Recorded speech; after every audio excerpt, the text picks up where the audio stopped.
All right.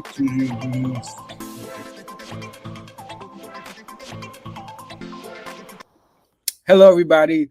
This is Cody Lopez, Festival Director for HBCU Soul Fest. We're going to be getting started shortly, so just bear with us and stay tuned. Make sure you share the link. Share hbcusoul.org/live. And we're also streaming from Facebook and our YouTube page. So share the page. If you have any comments or questions, we're going to be taking those at the end, and we'll be back shortly.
Oh, okay. I was on mute. I'm so sorry. We're going to hear next from Miss Ruth, who's going to share a little bit about her story, where you went to undergrad, where you. So sorry. No, no, no. You're okay. No, it's catching up to you. Oh, about her story, where you went to undergrad, where. No, no, no. You're okay. Second grade embarrassment. Okay. First name. This is me. Um. Okay. Well, Ruth, you can share about you, where you went to undergrad and medical school, and how you got here about your journey first. Okay. Hey, can you hear me? Hello.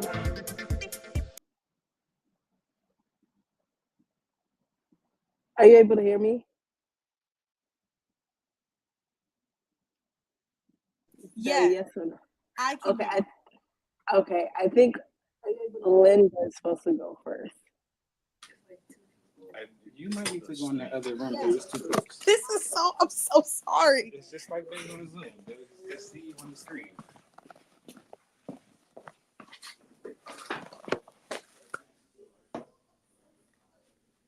Okay, I think we fixed it.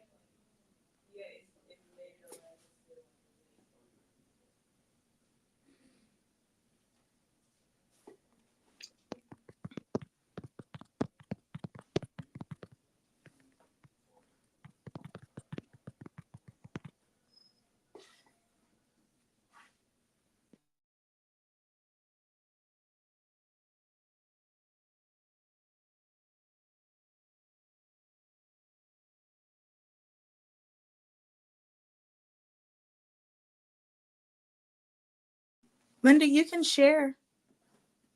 Can you hear me?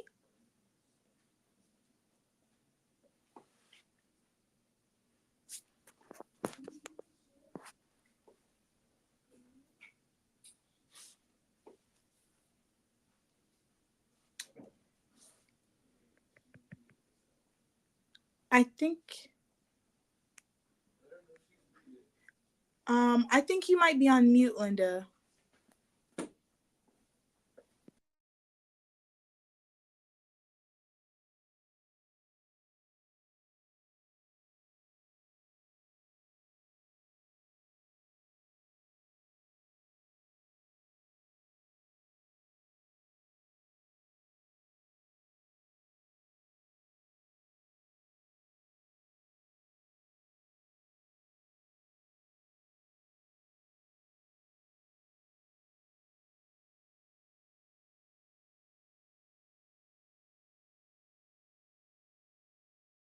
Okay, I can see your screen. Linda, are you sharing? Can you say something to see if I can hear you? Okay, I can see your screen. Linda, are you sharing? Can you say something to see if I can hear you? No sound.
Can you hear me now?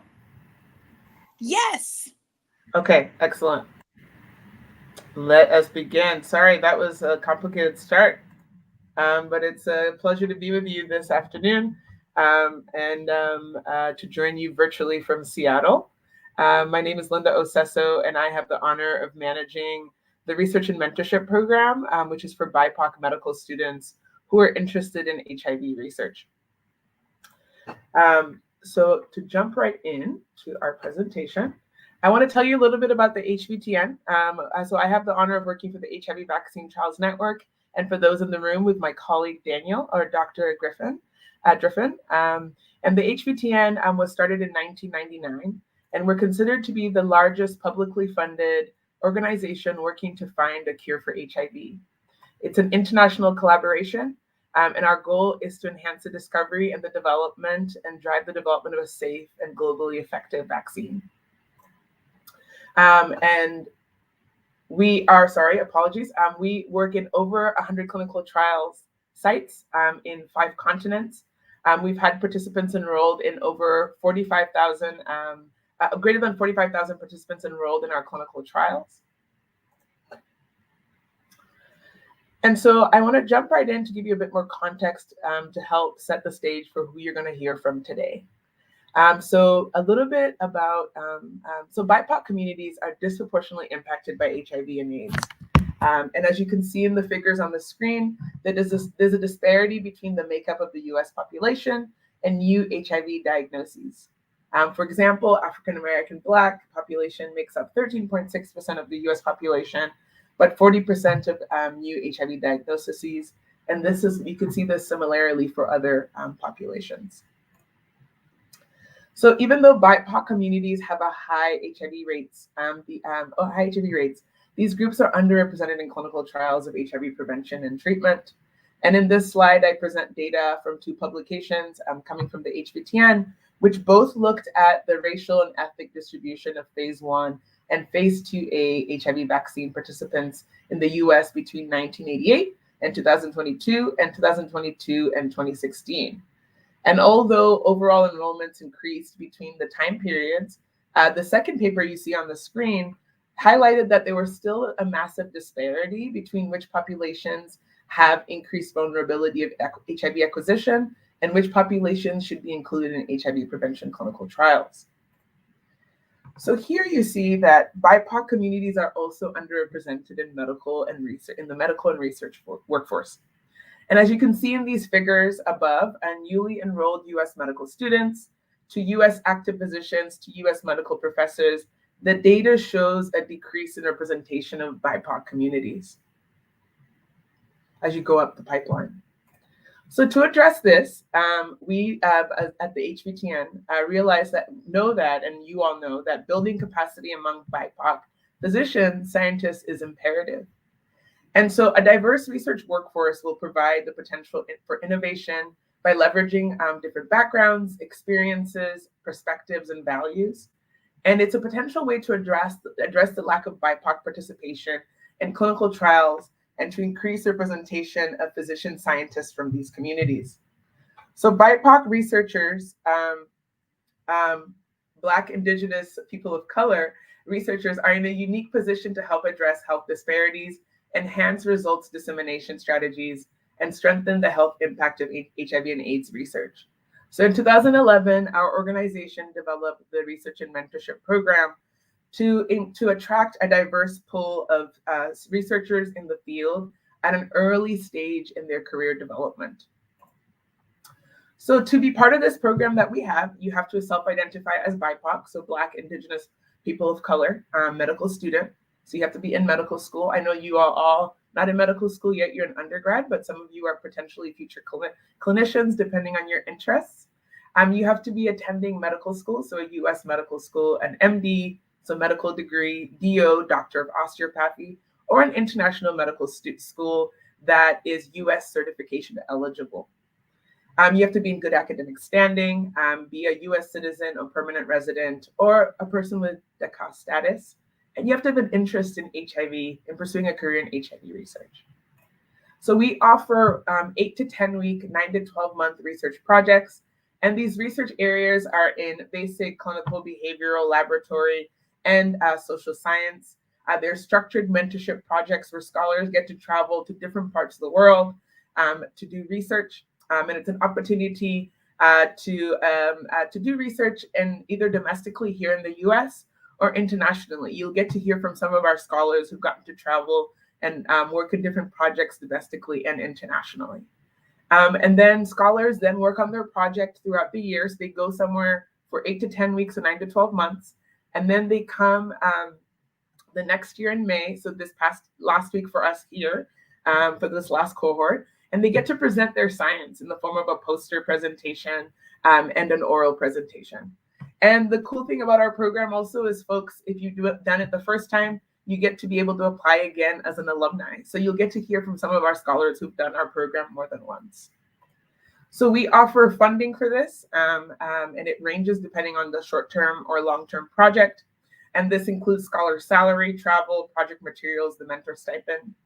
We also offer scholars get opportunities to engage with folks who are experts in HIV vaccine research. We provide them with webinars throughout the year to teach them about the science behind the work we do, but also the community engagement and social behavioral research and all the things that are needed that are key in clinical research, but specifically in HIV vaccine research. We offer professional development workshops, manuscript writing workshops, and also funding to take courses that might be of interest to them and relevant to their projects, but also opportunities to attend non-HBTN conferences, so conferences that are not related to our organization, where they get to share their science.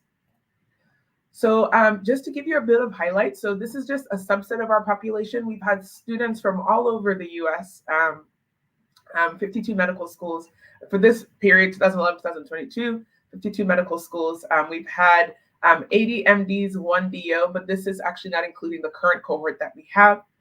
Most students are from the East Coast, in line with US medical schools, and we've had 5 from Howard, 4 from Duke, 4 from Rochester as our top students. I mean, the students that have mostly come from there, but we've also had students from HBCUs, which is an exciting thing, and we want to encourage more HBCU students to apply. So this is just for you to just see generally where our projects are. Most are domestic, some are international. A lot of them are social behavioral related projects.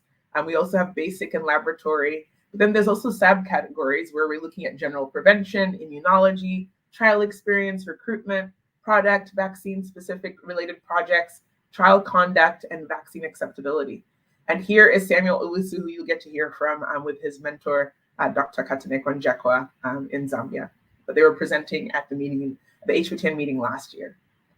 So here are some of the sites scholars have been to across the world and counting. And then this is just for you to know that our scholars beyond the RAMP program are very productive in their research. They are publishing papers, they're applying for grants, and they're doing extensive presentations. And that's something that we want to encourage them to continue doing. And we hope that you will also be part of this opportunity when you pursue medical school. So here's a picture just to give you some context. These are some of our scholars who were presenting last week, and mentors, and also our RAMP review board who were part of selecting this last year's cohort, but in future cohorts. And here's just a picture of our RAMP leadership team and staff folks who are involved in our program, and then all the different folks who are involved in making this a reality. I will share my contact if you want to find out more about the program, but the key for our presentation today is to give you an opportunity to speak to our lovely scholars and hear from them about their experiences in medicine, pursuing medicine, and also in our program, and interest in research generally. So I will let them introduce themselves based on the order that they have here and tell you a little bit about themselves and their journey into medicine. And then Yana will be leading them in a Q&A. So thank you for your time, and looking forward to the continuation of this session. Gabby?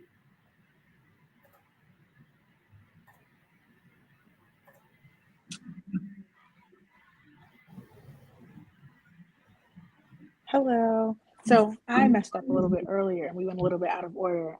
Gabby, if you could just share again really quickly about your experience, and then we'll go on with Ruth and then Samuel and then Tiosun. Could you tell me how to say that? I'm so sorry.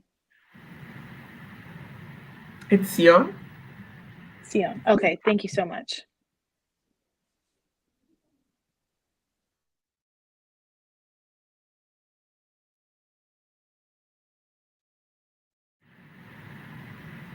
I think Gabby's in the room with you.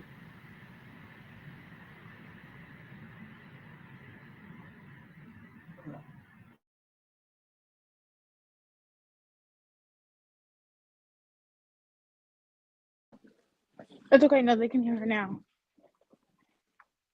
Okay, go ahead. I'm so sorry. Yes, and I'll be headed to Florida this summer for my OBGYN residency. Okay, no, they can hear her now. Okay, go ahead. So sorry. Yes, and I'll be headed to Florida this summer for my OBGYN. Okay, no, they can hear her now. How do I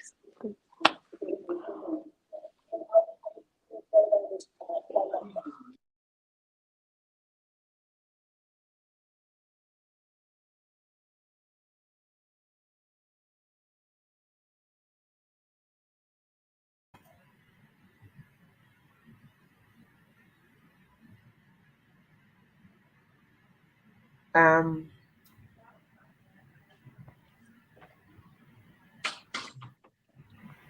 Sorry, Excellent. Ruth, there's a delay, but it's okay. She's talking now. Okay, excellent.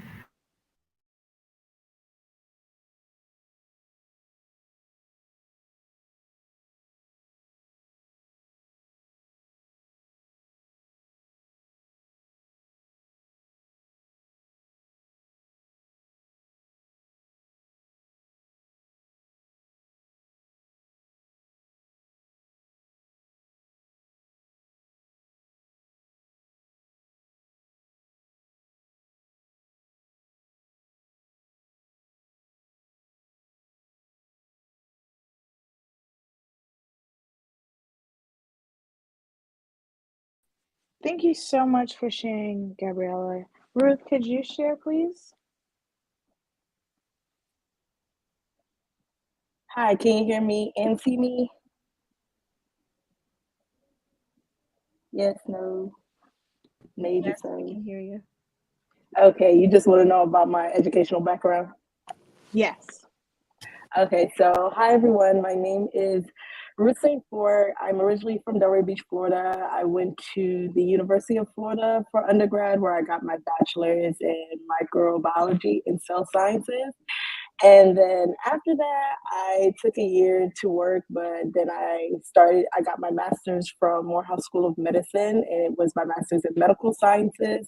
And then I started medical school at Wright State University, Boonshaw School of Medicine. And there, after my second year, I had the opportunity to get my master's in public health from Johns Hopkins University, Bloomberg School of Public Health. And then I just recently finished medical school with my MD. Thank you so much. That was beautiful. Thank you so much for sharing. No problem. Samuel, are you ready to share with us? Yes, I can definitely go. Can you guys hear me? Yes. All right. So my name is Samuel Osu. I'm originally from Ghana, and I've been in the U.S. for the last 10 years. I did my undergrad at Chain University of Pennsylvania, and I was a biology major, like every typical pre-med student.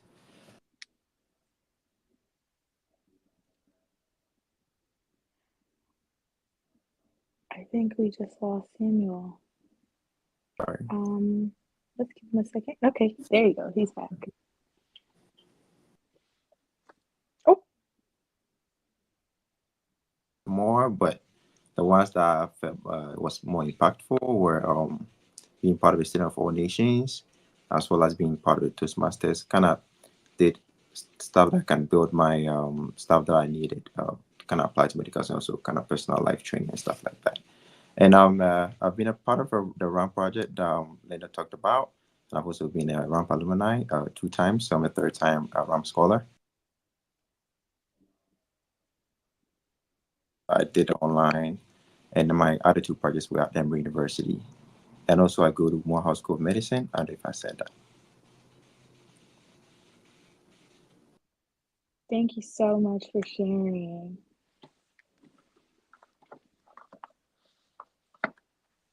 Can you also hear me? Okay. You are next, Sion. Thank you. Sounds good. Hi, everyone. My name is Sion Andene. Originally from Ethiopia, born and raised there. Came to the U.S. in high school and went to undergrad at Jackson State University in Mississippi as a biology grad. And shortly after that, I started working at the NIH, doing HIV vaccine research in the lab. And then I went on to medical school at Howard College of Medicine in DC. And that's where I am now. And I'm almost done with that education, graduating with the medical degree next week. And I was a I was a twice RAM scholar. I did it 2 times. One project was in South Africa, and the other one was in Malawi. I was always interested in HIV and global health and everything. So the HBTN was the perfect program for that. And, it was also well supported and well funded. So it was a great experience. Okay, we're going to circle back to Ruth so she can share a little bit about her extracurricular activities, and then we'll go on to the next question. All right, cool. Sorry, I forgot to talk about my extracurricular activities. A few things that I did during medical school, even before medical school, was being a part of the SMA, which is also known as the Student National Medical Association, where I served on both the local, regional, and national board. But along with this, this is how I got introduced to the RAMP program, which gave me the opportunity to get involved in HIV research, because HIV research is personal to me, because I had family members affected by HIV, and I wanted to play my part and also like figure out what my career will look like in the future when it comes to HIV research. Thank you so much for sharing. A couple of you shared that you did the RAMP Scholars Program more than once, and that you went to 2 different places. And so I'd love to hear you share with the audience about the difference between your 2 experiences, between the different countries and the different projects, and which one was personally your favorite, if you have one.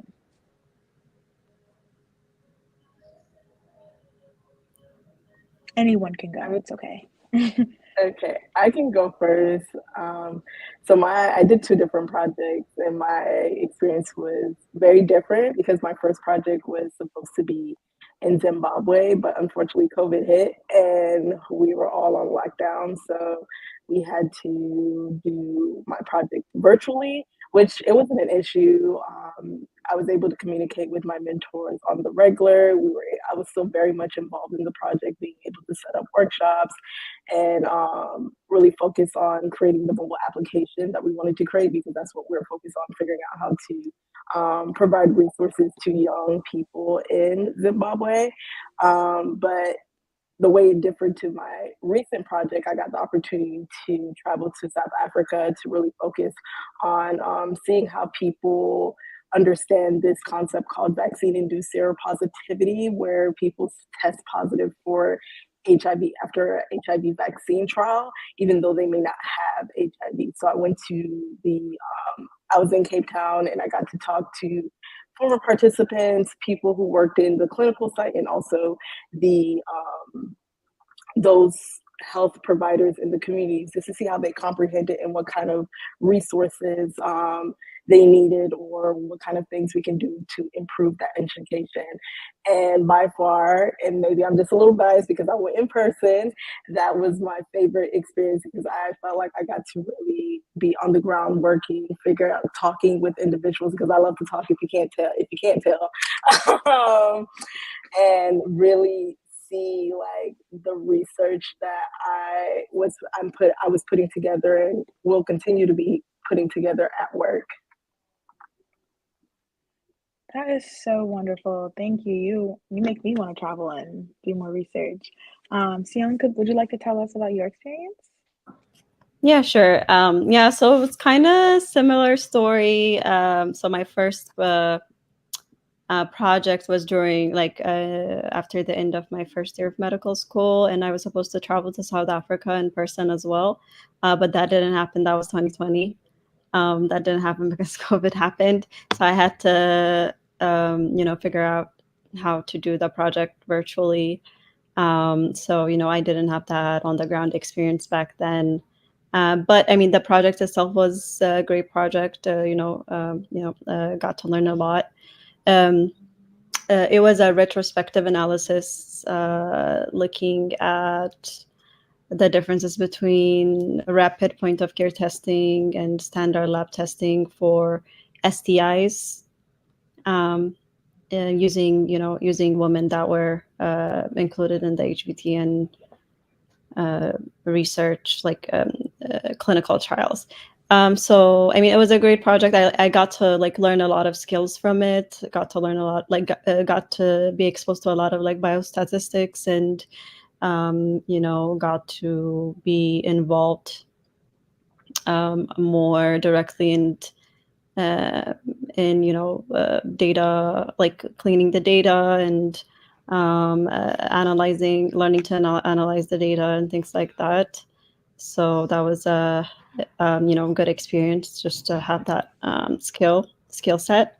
going forward. And then my second project was in Malawi. That one I got to go this past summer, and that was a more mixed methods research. So it was also a qualitative part of it where you recruit and interview women, and we were assessing, the hurdles or the barriers to HIV prevention, and also family planning in young Malawian women. And I mean there are still some hurdles there, but it was more fulfilling to be on the ground and interact with the team members there. Yeah, so yeah, that's been my experience. I don't know That if was yeah, I mean, no, yeah, that was being great. I mean, being able to share, that was absolutely wonderful. Gabriella, oh, I'm so glad we got you on the line so that we can get all the Zoom stuff together. Um, could you tell us about your different experiences for what you did in the Ramp Scholars Program?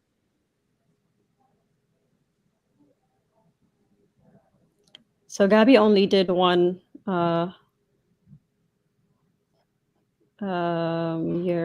Oh, you only did one. I might have missed that in the moving around. But we still love to hear about your experience and where you went, and what you did, and like one of your biggest takeaways from it. Can you guys hear me? Yes. Sure. Okay. Sorry. Yeah, so I only did it once. I was there with Sion. We were both in Malawi. We worked with the same mentor, but I just had a different program. And I absolutely loved my time there. I also got to visit South Africa while I was there. So it was really nice just being there and experiencing working with a different group of people. And also I got to work with OBGYN department as well, because at the time I was applying to OB residency. So I got to work with the clinicians, the midwives, and help with deliveries down there as well. But my project really was focusing on looking at individuals who were involved in the HIV vaccine trials, whether or not they would be interested in accepting a chlamydia and gonorrhea vaccine should they become available. Just because individuals who have been infected with HIV, they usually do have obviously a very suppressed immune system, and they're very prone to acquiring all of these other opportunistic infections, which is chlamydia and gonorrhea. And usually chlamydia and gonorrhea are infected at the same time. They're co-infected. So we just wanted to find out if they would be interested should that vaccine become available. And we're still working on the data analysis for that project and hoping to publish soon. That's wonderful. We're gonna circle back around to Samuel. He's coming in and out he's about to fix his Wi-Fi. But I would love to hear about how you all heard about the Ramp Scholars Program, and what you all did to prepare yourselves to apply for the application, because I'm sure it's very competitive. And it's something that obviously the students here are interested in learning about, and what can they do to make sure they're a competitive applicant to do once they reach medical school. Anyone can go in any order. Wait, can you see the last part of the question again? Sorry. I was saying, like, what should students now, like, how can they prepare themselves to be strong applicants for once they reach medical school to apply for the program? Because I'm sure it is competitive and there are hundreds of students who are applying. And so what can they do to ensure that they get an opportunity that you all had? Yeah, sure. I was just trying to think how I heard about it. I think there was my school had, or previous students had a list of research programs in the summer that they did, that they compiled and things like that. I think I found it that way. Either that, or I went into a rabbit hole on the internet trying to find something I'm interested in. But I was already involved in a lot of HIV research, but I was more before medical school, and I was more working in the wet lab setting, and I wanted to do.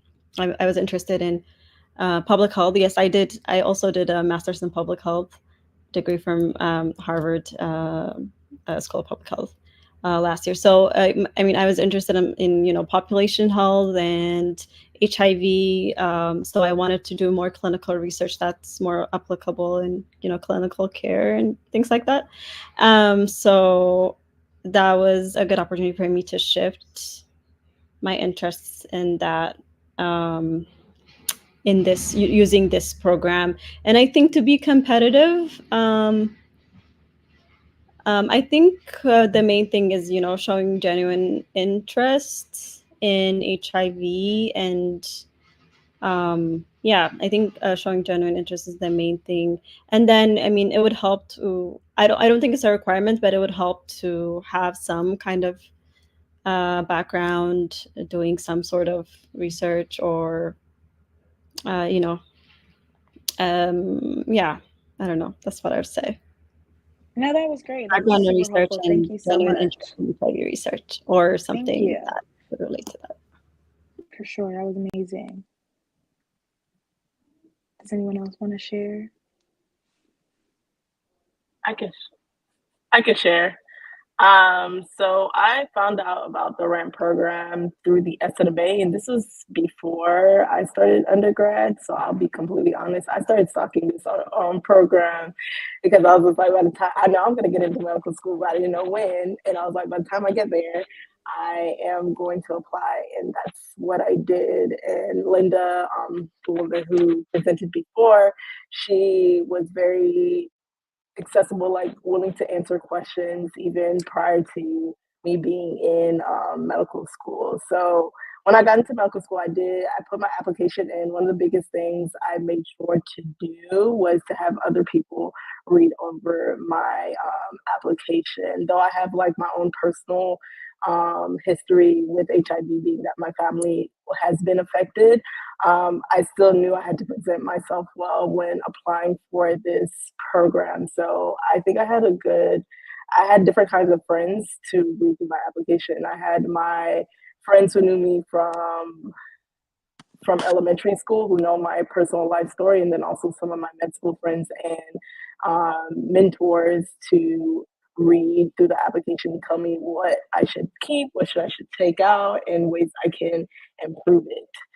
So that's one of the biggest things in showing that genuine interest and wanting to be in do HIV research, because that's the main focus of this program, is to really get minorities into HIV research. So just figure out how does that look. You don't even have to have the perfect plan of like, I want to become an ID doc or an infectious disease doctor. Just know that like this is a group of people that will push you and encourage you in your goals of trying to get into HIV research. Thank you so much for sharing. That was wonderful. I really appreciate it, and it's nice to know that you were stalking the program beforehand. We have a lot of freshmen and sophomores in the room, or I guess rising sophomores and rising juniors now, because at the end of the academic year, who hopefully will spend their time stalking the program just like you did, and they'll be able to talk to students in the future. Um, Yeah, I Gabriella, would just you wanted like to answer this one? Oh, go ahead, Sion. Yeah, I just wanted to add something. Yeah, like it's very important to write your application well, and like Ruth said, getting people to review it and things like that. And I'm just gonna put myself out there, and if you want me to read your applications and things like that, reach out to, like, previous successful RAM scholars. I think that would be a good resource for that. Well, you guys heard her, so make sure you ask for her email at the end in the Q&A so you can stay in touch with her. Gabriella, would you like to share? And then we can loop back to you, Samuel, so you can talk about your different experiences doing the RAMP program more than once. Sure. So I did not have any HIV research background. I really did not think I was going to be accepted. I was also stalking the program for a while. I think in our medical school curriculum, you could either only do it during your first year or your fourth year. So I found out around my second year. So I had books marked and I knew I was going to apply. I had also reached out to previous scholars to get their input, to get how their application was set up and their experiences when they were on site. And I was really, really interested. I applied to multiple projects. I reached out to Linda. I didn't know who she was at that time, but I reached out to her and let her know I was interested. And even though I not necessarily going into an HIV research field, OBGYN, I'm going to encounter a lot of patients who have been affected by HIV. And I expressed that in my application that I will be treating patients with this disease and I want to learn about it. I want to learn about the research. I want to learn about the pathophys. And my interest was just very all over my application. And I think that's really what helped me get this opportunity, which I'm absolutely blessed and grateful for. So just that, I think reach out to the previous scholars, they can help you, and also bookmark. And because the application is due, I think, in January. So just bookmark, look, and try to do things on your campus to make you a very strong applicant. So it's not just HIV research or HIV background. It's just, you just have to be a great applicant or a great student overall. Thank you so much for sharing. Samuel, let's go back to you and hear a little bit about your different Ramp Scholar experiences. And then you can tag in on the last question about how to make yourself a strong applicant and what they can potentially be doing now to prepare themselves. All right. Sorry about I'm having a little bit internet problem, but I think I'm back now, hopefully. So I've been part of RAM since 2021. This is my third project. I presented my third project this Thursday.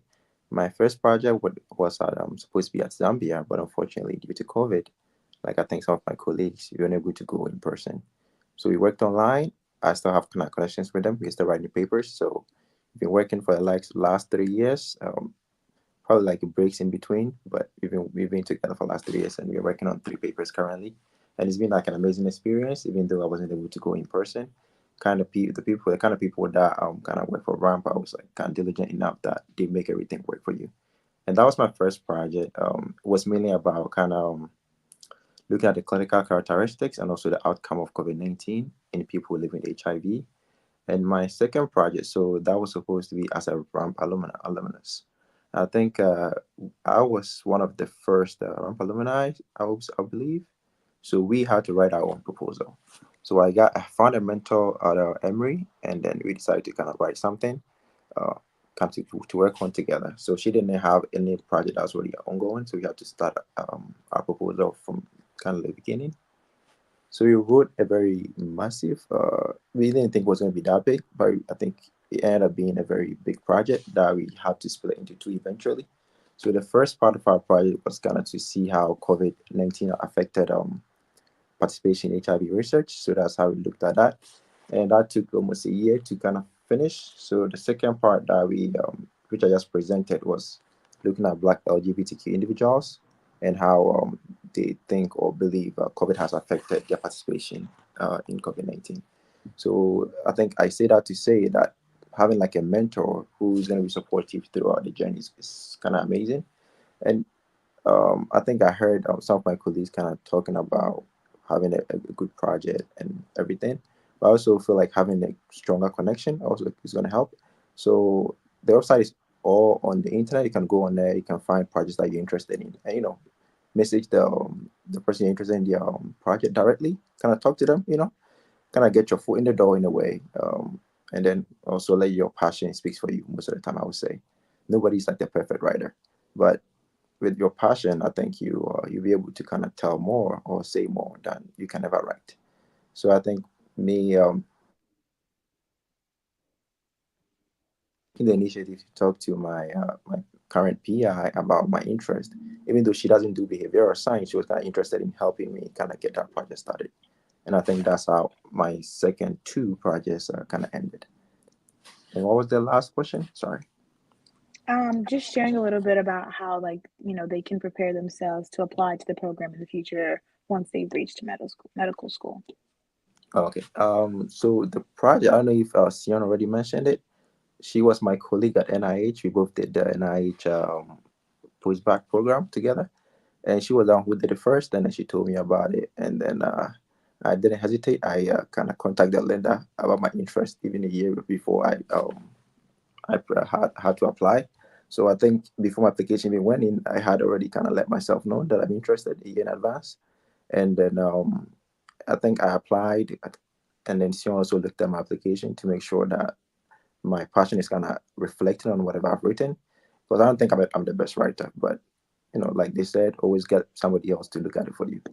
and then they ask questions so we can fix it, and then the next person or the people that are going to read your application to accept you, once they read it, they can actually tell what you're trying to say from your application. So always definitely let other people read it for you, but also make sure you put your phone in the door, whether you're interested in the project in Zambia or Mozambique or Malawi. Just contact the PI, put your phone in the door, make sure they'll be looking for your application, and once your application is there and they assess it, they know, oh, this person contact. If everybody's on the same base, at least that's going to kind of boost you over the edge a little bit. So I think that's what my 2 cents I'll say. Wonderful. Thank you so much for sharing. I'm going to go back a little bit away from the program specific questions and just ask you all to share a little bit about how our students can prepare themselves to be researchers. We have a lot of freshmen and sophomores in the room, and a lot of them will be doing their first research projects this summer in new labs. And so, just a little bit of advice on what it is to be a researcher, to be a Black researcher in a potentially predominantly white lab, and how they can prepare themselves for a new environment.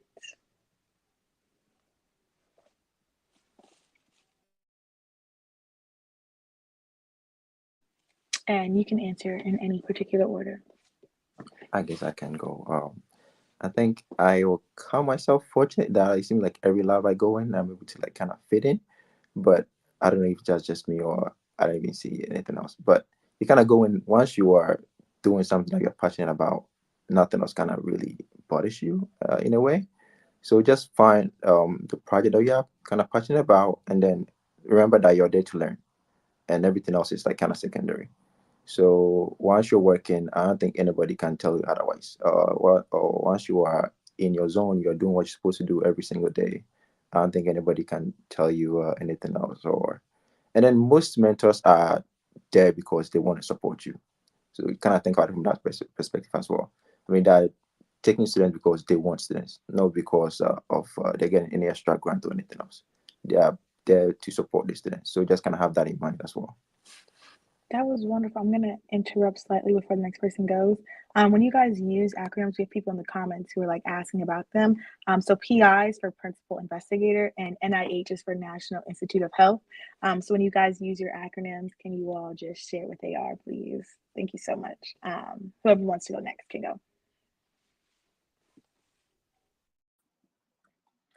I'm just gonna piggyback off of what Samuel said. I think biggest thing is being willing to learn and just open to learning. Because before ramp, I didn't really have any kind of research experience. This was my very first one, so I came in with an open mind and was more than willing to receive whatever my principal investigator was willing to educate me on and guide me on. And in the same token, it's also okay to say when you don't know something, because we're not perfect. We're all learners in this experience, and there's a lot of things that we don't know and we're still learning. So don't beat yourself up on something that you may not know, but this is when you're in the research space, this is the opportunity to learn, to grow, and really take on those skills to become the phenomenal researcher as you build your career, and especially as you think about mentoring other people in the future. Thank you so much for sharing. Does anyone else want to share before we move on to the next question?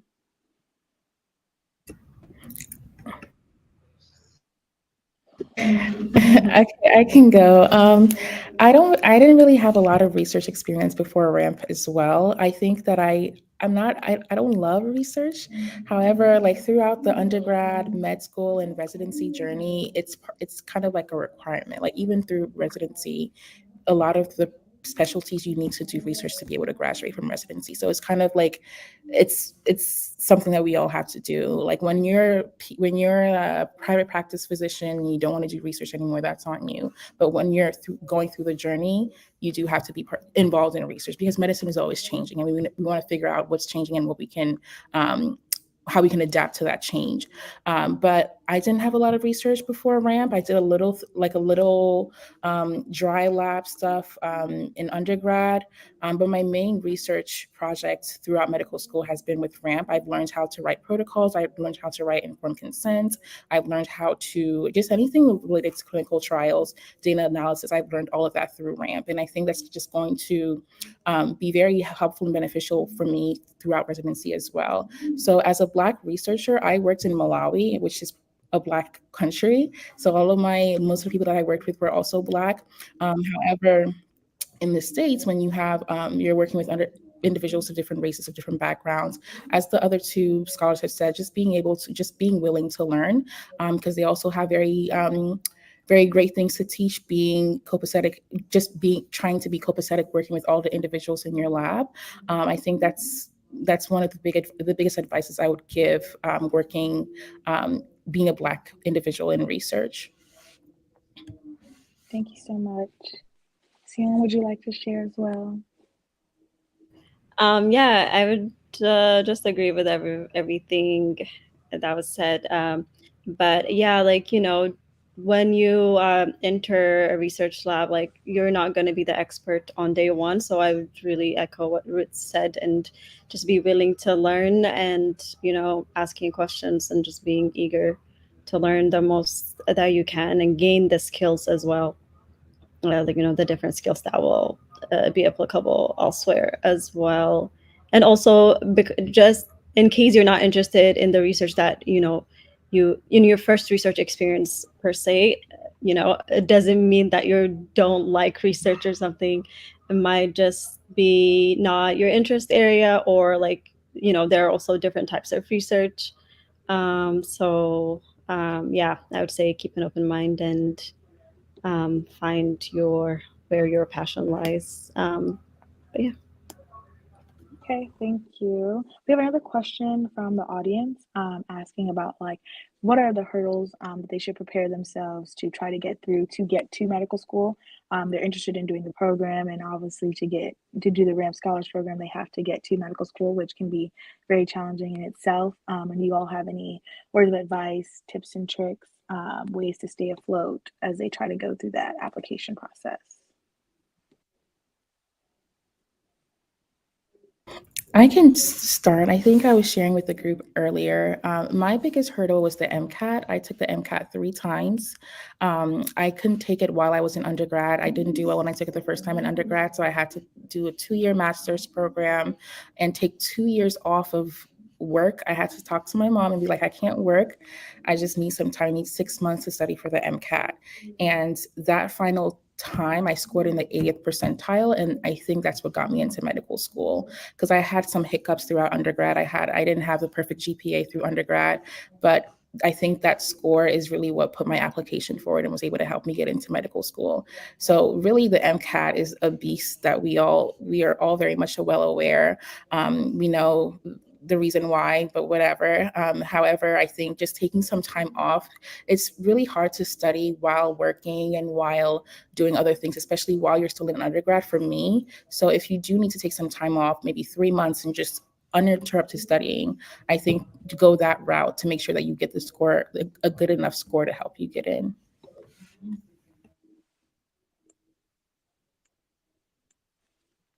Does anyone else want to share?